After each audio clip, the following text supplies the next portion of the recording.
True life is not fellowship, it's discipleship. It's not living, it's life. It's not religion, it's kingdom.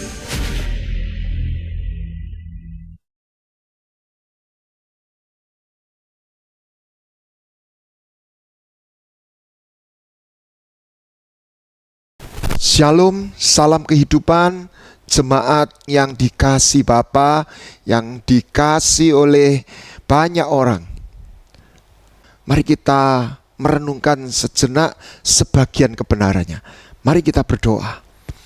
Bapa, kami datang kepadamu dan sekali lagi kami percaya kasih setiamu sungguh ajaib atas hidup kami semua.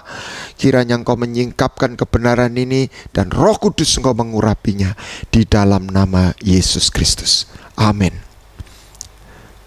Saudara, saya selalu rindu untuk membagikan apa dan sebenarnya hakikat Injil yang dibawa oleh Kristus. Tidak ada satu tokoh dalam sejarah manusia yang memberikan dampak dan pengaruh seperti dampak dan pengaruh yang diberikan oleh satu pribadi adalah Yesus Kristus. Tetapi tidak ada tokoh yang paling diperhitungkan seperti Yesus Kristus. Sebab di dalam Dia berdiam seluruh kepenuhan Allah, Elohim, sekaligus wujud sosok seorang manusia sejati. Dia datang membawa apa yang dikenal adalah Injil Kristus. Dan sebagian orang menerima Injil sebagai salah satu agama di antara banyak agama. Tetapi sebenarnya dia tidak membawa salah satu agama di antara banyak agama. Bahkan dia tidak membawa agama yang terbaik di antara banyak agama.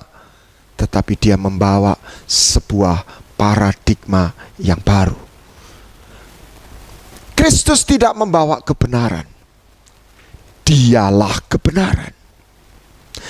Firman Tuhan dalam Yohanes 1 ayat 17 mengatakan, sebab hukum Taurat diberikan oleh Musa, sebuah kitab, tetapi kasih karunia dan kebenaran datang oleh Yesus Kristus. Sebuah paradigma baru yang menggoncangkan para ahli Taurat, rabi-rabi Yahudi saat itu. Dia membawa sebuah paradigma dari peraturan kepada sebuah hubungan yang membawa kehidupan. Yesaya menubuatkan 700 tahun sebelum Kristus datang ke bumi, lahir sebagai anak manusia. Seorang anak telah lahir buat kita. Seorang putra telah diberikan. Namanya ajaib. Sebab di dalam nama itu, orang yang percaya, yang terhubung, menemukan kehidupan. Yesaya melihat bahwa ada waktunya menurut kepegenapan waktu, kata firman Tuhan. Tuhan tidak mengirim Taurat yang lebih sempurna, peraturan yang lebih sempurna, tetapi Dia memberikan satu pribadi, sosok pribadi, adalah anak yang putra yang dikasihnya. Di dalam Dia berdiam seluruh manifestasi dari Bapa, dan di dalam Dia kehidupan itu tersedia. Nah, ketika orang terhubung di dalam Dia, maka di situ mereka yang terhubung mengalami, menerima satu aliran yang membawa mereka kehidupan. Itu yang disebut hidup yang kekal. Sebetulnya bukan hidup yang kekal, karena orang binasa di neraka juga kekal.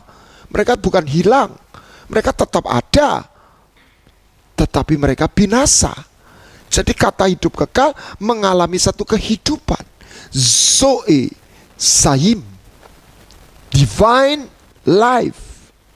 Nah, alam mengajarkan pada kita bagaimana kehidupan itu terjadi ketika pertemuan, satu connection itu terjadi. Bagaimana listrik itu power yang memberi banyak manfaat ini terjadi ketika minus dan plus itu bertemu. Bagaimana kita tercipta melalui sebuah keintiman sperma ayah kita bertemu dengan telur ibu kita. Without connection, there is no power. Without relation, there is no life. Apa yang dibawa Yesus adalah merestorasi apa yang hilang akibat kejatuhan manusia. Manusia tidak kehilangan agama. Adam tidak kehilangan peraturan.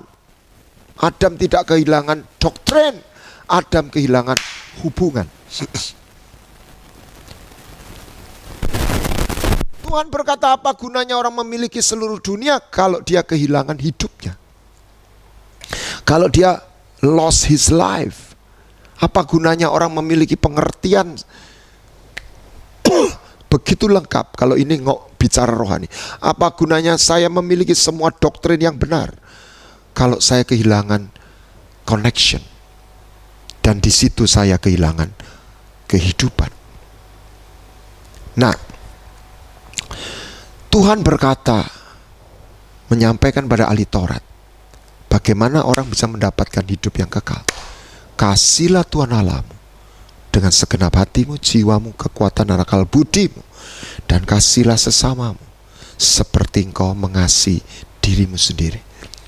Saya tidak bicara terlalu panjang lebar tentang itu, saya pun masih belajar. Tetapi saya mau petakan, ini seluruh kitab Nabi dan Taurat, intinya dari situ.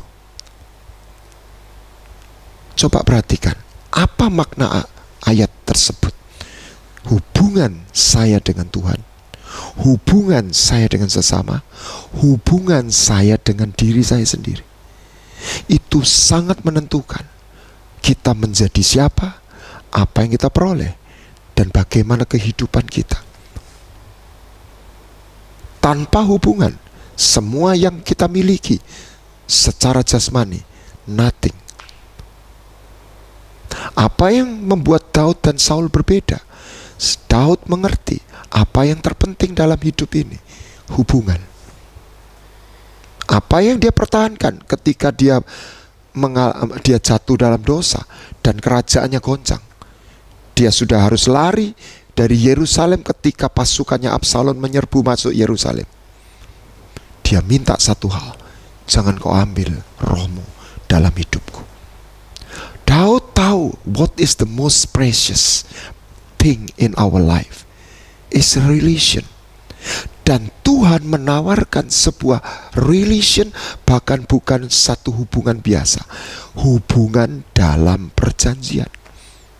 Dan di situ kita dibawa sebuah pintu masuknya melalui apa yang disebut kasih karunia.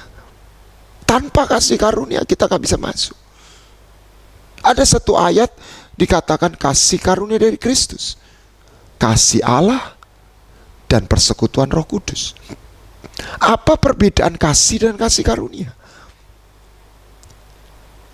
Saya percaya tidak banyak orang yang memahami, sekalipun membaca berkali-kali. Kenapa pemulihan hubungan antara sorga dan bumi, manusia dengan Allah itu harus melalui kasih karunia? Karena Tuhan Bapa itu begitu kudus, begitu kasih, tetapi dia juga sekaligus kudus dan adil. Tidak ada yang tidak kudus, tidak ada yang berdosa itu boleh menyentuh dia.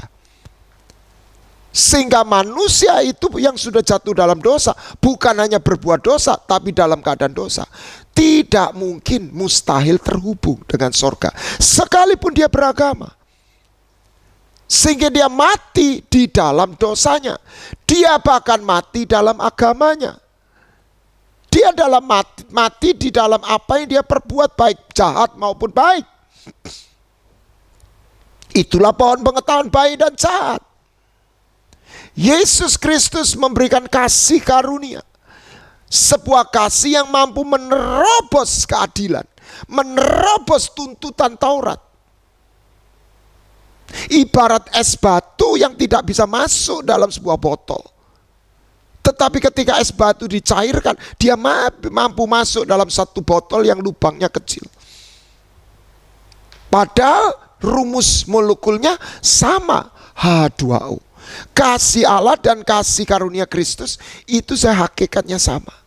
Tetapi Kristus menebus dosa, mati untuk tuntutan dosa dan kutuk dan maut. Makanya Kristus berkata, mana yang lebih dikatakan sukar?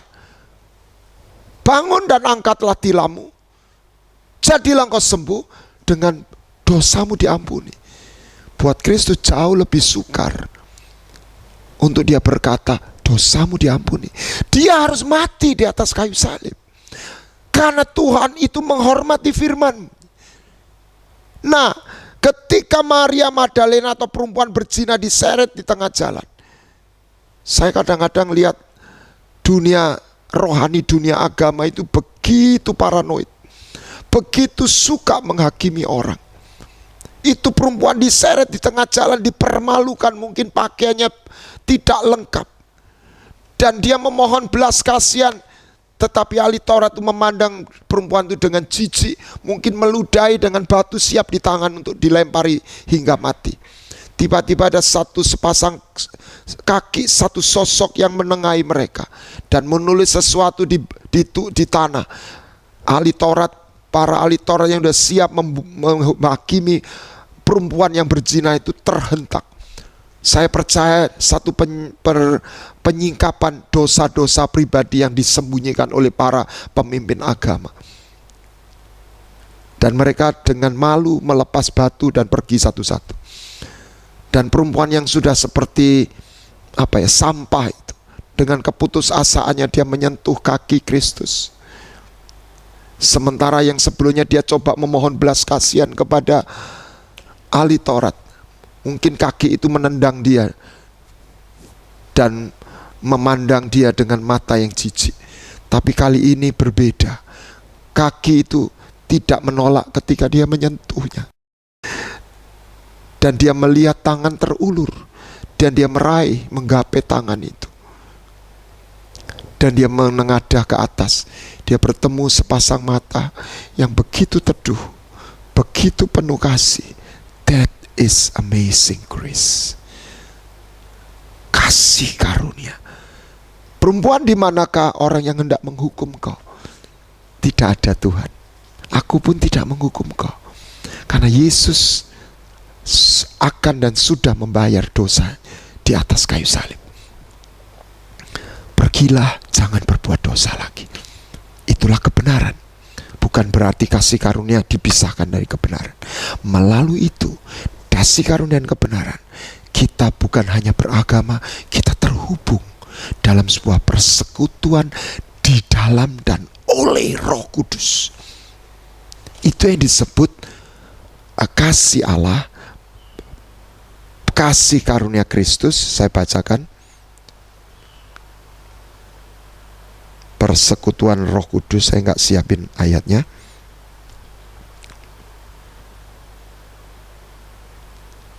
Dua Korintus 13 ayat 14. Kasih karunia Tuhan Yesus Kristus, kasih Allah, dan persekutuan Roh Kudus menyertai kamu sekalian. Tiga hal ini. Makanya Allah itu dalam Trinitas. Tujuan akhirnya adalah keterhubungan kasih. Dan engkau akan tahu dia ada. Bukan karena engkau lihat mujizat. Karena Roh Kudus yang di dalam engkau. Engkau tahu Yesus adalah Mesias. Dia adalah Tuhan melalui Roh Kudus. Bahkan bukan melalui mujizat. kesaksian di dalam hatimu. Dan engkau akan bisa berkata, Yesus ada di dalam hatiku. By the Holy Spirit. Roh Kudus tidak masuk tanpa penebusan Kristus. Kristus tidak menebus tanpa diutus oleh Bapa. Makanya disebut Allahnya Abraham, Ishak, Yakub. Bapa, Putra, dan Roh Kudus dalam kesatuan. Bapa memperanakkan putranya dan mengutus rohnya. Nah, di situ terhubungan kita dalam itu oleh kasih karunia. Oleh kasih karunia, Roma 5 ayat 2 dikatakan bahwa kita mengalami akses. Oleh Dia kita juga beroleh jalan masuk oleh iman kepada kasih karunia ini. In Him we have access by faith into this grace. Akses oleh karena iman kita menerima kasih karunia, sebuah pendamaian, dan di situ kita hidup dalam anugerahnya. Hukum yang kedua adalah kita dengan sesama. Jangan pernah berpikir kita tidak pernah disakiti, tersakiti, atau jangan GR. Kita juga pernah menyakiti orang lain. Sengaja atau tidak. Sebaik apapun orang itu. Oleh sebab itu biarlah kita belajar satu hukum yang untuk membuat kita berbahagia. Ampunilah kesalahan orang lain seperti kita mengampuni, seperti Tuhan sudah mengampuni kita. Ingat doa Bapa kami. Dan Tuhan ingatkan, barang siapa mengampuni dosa orang lain, dosanya diampuni. Barang siapa tidak mengampuni orang lain, dosanya juga tidak diampuni. Kita melihat sosok Kristus di tengah-tengah hujatan, di atas kayu salib. Buat saya itu sangat mengagumkan. Orang-orang yang menyebalkan, orang-orang yang tidak mengerti, bebal, buta, tetapi sok pinter, yang berkata, kalau engkau anak Allah, selamatkan dirimu dan turun kau dari kayu salib. Kalau saya Tuhan Yesus itu saya turun dari salib, emangnya gua gak bisa. Tapi semua misi penebusan gagal total. Yesus menerima semua kotoran, kepahitan, hujatan, fitnah di dalam dirinya, supaya kita dilepaskan, kita diampuni. Dan kata terakhir sebelum dia mati di atas kayu salib, Bapa, ampunilah mereka, karena mereka tidak tahu apa yang mereka perbuat. Tidak ada satu tetes kepahitan yang bisa dan mampu masuk, disuntikkan oleh si iblis di dalam hati Tuhan Yesus. Tubuhnya dihancurkan, hati Tuhan tidak pernah tersentuh. Hati Tuhan tetap murni, hati Tuhan tetap bersih. Jemaat Tuhan yang dikasihi Tuhan, malam ini izinkan Roh Kudus bicara.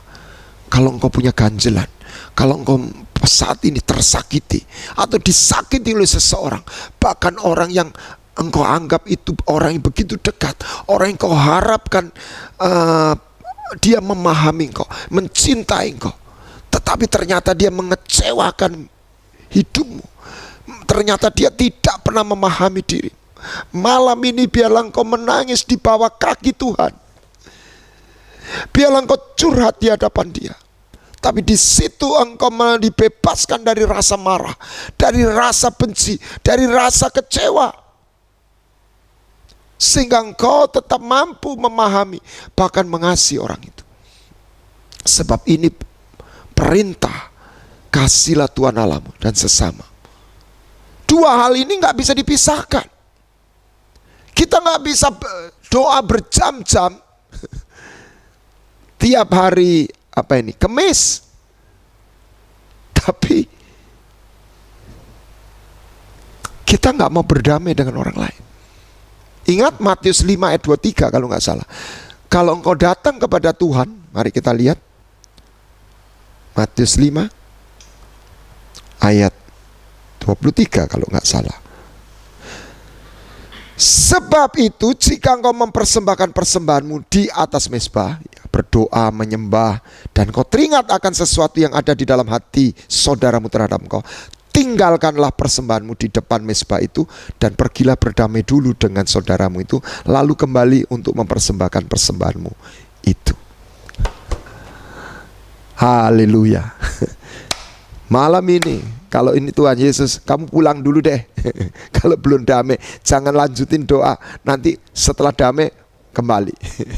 Ya, paling tidak Anda bisa kirim lewat WA kepada orang yang punya ganjelan atau Anda punya ganjelan. Biarlah itu berdamai. Kasihlah sesamamu. Perumpamaan kambing dan domba. Tuhan, kapan aku pernah ketemu? Tuhan berkata, apa yang kau gak lakukan kepada saudaraku yang paling hina, engkau gak lakukan sama aku. Apa yang kau lakukan kepada saudaraku yang paling hina, engkau lakukan juga untuk aku. Bagaimana refleksi kita mengasihi Tuhan?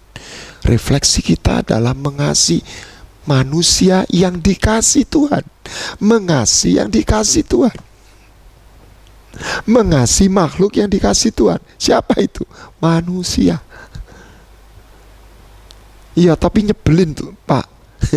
Ya memang, tapi jangan lupa kita seringkali kita juga nyebelin. Sebagaimana Tuhan sudah menerima kita yang nyebelin, sebagaimana dalam kacamata Maria Magdalena, aku sudah berdosa, aku sudah seperti sampah, aku kotor, Tuhan menerima aku dan Dia membersihkan aku dari semua kotoran. Aku mau menjadi miliknya, aku menjadi penyembahnya. Itulah hubungan. Berikan kasih karunia, khususnya kepada hubungan saudara dekat, kekasih, ayah, ibu, suami, istri, anak. Kita jangan membangun hubungan hanya benar salah. Banyak orang mempertahankan benar salah. Saya benar, kamu salah. Tapi gagal menemukan, atau akibatnya gagal menemukan kehidupan. Kalau Yusuf tidak bersedia menolong saudara-saudaranya, dia nggak salah karena dia pernah dikhianati. Tetapi dia gagal. Saya koreksi, tetapi saudaranya mati, ayah ibunya juga mati, keluarganya mati. Dan dia tidak menjadi satu sosok. Dia kehilangan cerita bahwa dia adalah menjadi contoh, satu tipologi Kristus yang dikhianati oleh saudaranya, tetapi memberi rahmat. Justru lewat penganiayaan dan ketidakadilan dari saudaranya, Tuhan memakai dia, memakai peristiwa itu maksudnya, menuju penggenapan mimpi yang Tuhan sudah berikan pada dia. Di situ dia dikirim ke Mesir. Di situ dia bertemu dengan Potifar. Di situ dia bertemu dengan juru minum raja. Dan di situ dipertemukan Fir'aun sebelum akhirnya dia menjadi Perdana Menteri. Semua yang direka-reka yang jahat kepada kita, selama kita di dalam Kristus dan dicatat di mata Tuhan, orang yang mengasihi dia, segala sesuatu dijadikan kebaikan buat kita. Tinggal kita mau percaya atau tidak. Jangan tunggu besok, malam ini selesaikan semua ganjelan, semua kekecewaan, semua kemarahan, bahkan semua kebencian yang ada di dalam hati kita, pikiran kita kepada orang lain, siapapun dia. Yang ketiga, seperti dirimu sendiri. Sebagian orang membenci dirinya sendiri. Sebagian orang menganggap dirinya begitu jelek, begitu gagal, dan begitu tidak berharga. Mother Teresa ketika dia merawat salah satu orang dari kasta yang paling rendah di India, bahkan dikatakan tidak berkasta, ditemukan di selokan, di jalan di selokan mau mati, dibawa, dirawat, dimandiin oleh timnya, Dan orang itu bukan hanya dibersihkan, dirawat, dia mengalami perjumpaan. Dia mengalami hadirat Tuhan melalui perlakuan kasih dari anak-anak Tuhan. Dan dia berkata, seumur hidupku, aku hidup tidak seperti manusia. Aku hidup seperti binatang. Tidak ada martabat, tidak ada harganya. Hari ini, aku mati. Dia gak sembuh. Tidak sebagai binatang. Aku mati sebagai manusia. Aku melihat, aku berharga. Aku dikasih. Dia mati dengan muka yang tersenyum. Saya bilang, wow, that's amazing. Ketika manusia menemukan cinta, dia menemukan kehidupan. Love is not just a word. Love is a miracle.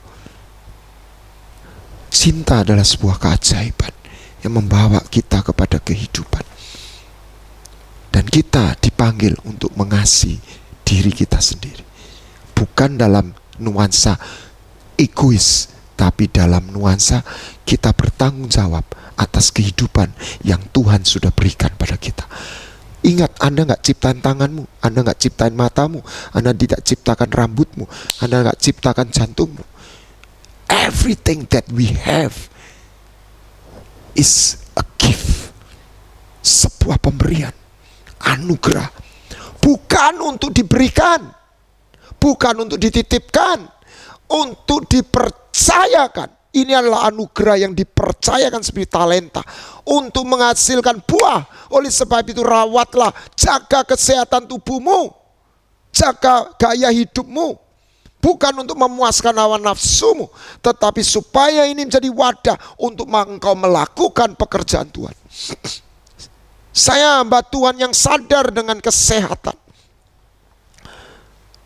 Memang tujuan akhir adalah roh, tetapi roh ini tinggal di dalam wadah ini. Kalau wadah ini sakit, maka semangat kita juga drop, kekuatan kita juga drop. Dan di situ efektivitas kita untuk melakukan kehendak Tuhan juga berkurang. Anda punya mobil, mesinnya luar biasa, bannya bocor, gembos, bisa jalan? Tidak. Bukan hanya mesin, bodinya juga harus perfect, sehingga mobil itu bergerak dengan maksimal. Oleh sebab itu, biarlah kau kasih dirimu, terimalah, izinkan Tuhan mengasihi dirimu, nikmatilah cinta Tuhan dalam diri kita. Dan kita gak bisa mengasihi sesama dengan benar. Orang yang gak bisa nerima dirinya, percayalah, kalau dia katakan cinta sama seseorang, cintanya itu bahkan akan egois, akan kejam. Saya sudah melihat orang yang pacaran, cemburunya itu amit-amit. Saya punya staf dulu waktu kerja di Petra. Suami itu sudah gak kerja, si istri ini kerja. Waduh, berapa kali datang ke kantor, katanya itu ada cemburu sama teman sekantornya, dan sebagainya dan sebagainya. Saya bilang ini orang gimana sih? Gitu ya. Jadi itulah orang yang gak selesai dengan dirinya. Dia berkata, aku mencintai istriku, tapi sebenarnya cintanya tuh kejam. Istrinya menderita karena sikap pria atau suaminya itu. Love is feeling to be learned. Cinta itu satu perasaan yang harus kita pelajari. Banyak orang tua merasa mencintai anaknya, tapi anaknya menderita. Anaknya malah merasa disakiti. Karena ini cinta yang egois. Ketika engkau gak selesai dalam dirimu, kita tidak mampu mengasihi dengan benar. Sebagian orang tua memaksa anaknya menjadi seperti angan-angannya, menjadi satu mimpi yang tidak terselesaikan di dalam dirinya. That's selfish. Itu egois menurut saya. Itu boleh dibawa di hadapan Tuhan. Itu mimpi boleh di hadapan sebenarnya satu permohonan, tapi jangan dipaksakan. Jadi ini bukan dua lagi, tapi tiga kaki, seperti tripod. Satu patah, yang dua juga ikut patah. Ketika orang tidak berdamai dengan dirinya, dia tidak mampu mengasihi Tuhan dengan benar, karena dia selalu terjebak di dalam merasa atau diperlakukan sebagai victim.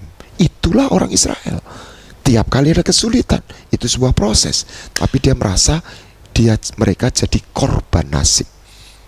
Demikian orang yang tidak mengalami Tuhan, dia juga gak mampu mengasihi Tuhan, mengasihi sesamanya dengan benar.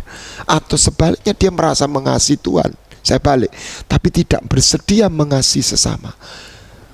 Kasih yang dia pikir mengasihi Tuhan itu ilusi.